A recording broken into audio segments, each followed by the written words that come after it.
দীঘায় গিয়ে 500 টাকা টোটো ভাড়া করে দীঘার আশেপাশে মাত্র 4টি টুরিস্ট স্পট ঘুরে দেখলাম। প্রথমেই ঘুরে দেখেছিলাম রাধাকৃষ্ণর মন্দির।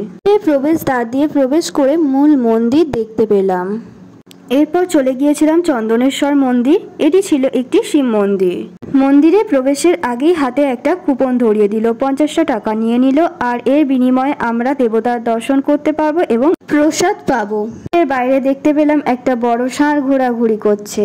মন্দিরটা ভালোভাবে ঘুরে দেখার পর চলে গিয়েছিলাম তালসারি।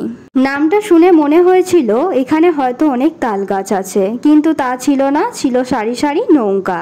নৌকায় করে 100 টাকার বিনিময়ে দূরে যে চরগুলি দেখা যাচ্ছে সেখানে যাওয়া যায়। নৌকা চালককে জিজ্ঞাসা করলাম যে ওখানে গেলে কি দেখতে পাবো। তিনি বললেন যে অনেকে শুটিং করতে যায়। আমি ভাবলাম আমি তো এখানে শুটিং করতে আসিনি, যখন শুটিং করতে আসবো তখন যাবো, তাই বরের 100 টাকা বাঁচিয়ে দিলাম, ওখানে আর গেলাম না।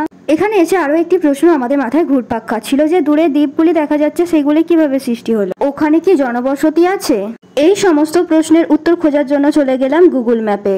ওখানে গিয়ে দেখতে পেলাম সুবর্ণরেখা নদী সমুদ্রের সাথে মিলিত হয়েছে, এর ফলে সুবর্ণ আইসল্যান্ডের সৃষ্টি হয়েছে। এতক্ষণ পর্যন্ত আমরা উড়িষ্যার মধ্যে ছিলাম। এরপর আমরা পশ্চিমবঙ্গের শেষ সীমানা এবং উড়িষ্যার শুরু সেখানে এসে দাঁড়ালাম।